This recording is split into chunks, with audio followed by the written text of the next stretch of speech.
From Jerusalem, from the Tabernacle of David Prophetic Dance Center in Israel, the one and only worship dance center in the whole land of Israel. My name is Liora Ziet from Mantle of Joy Ministries, and my call and my passion is for destiny. And at this time in my life, the Lord is sending me back out to the nations from Israel to release every boy and girl and every adult man or woman to apprehend their divine supernatural destiny.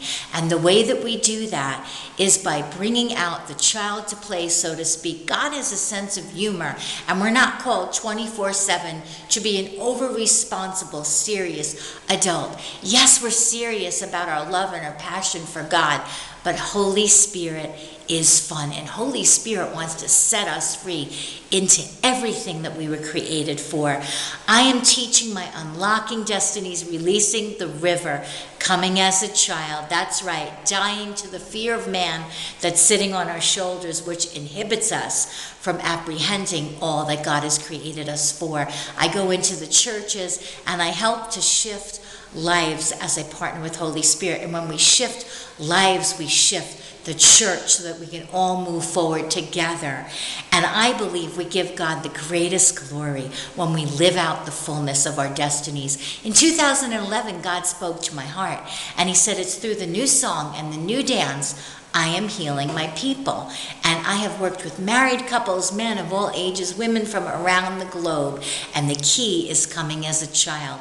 And in this way, when we take no care for what man thinks about us, we can truly apprehend. We are thrust forward into everything we were created for. Let's be shifted today. And when we come with hearts full of expectancy and anticipation, we truly can be catapulted forward, thrust forward into all that God has for us. Let's give him the greatest glory from our lives by following after him, dying to the fear of man, and truly coming into everything we were created for, advancing the kingdom of God as we go from strength to strength. In Yeshua's name, shalom and lehitraot, peace, and see you later from the city of rejoicing, his resting place forever.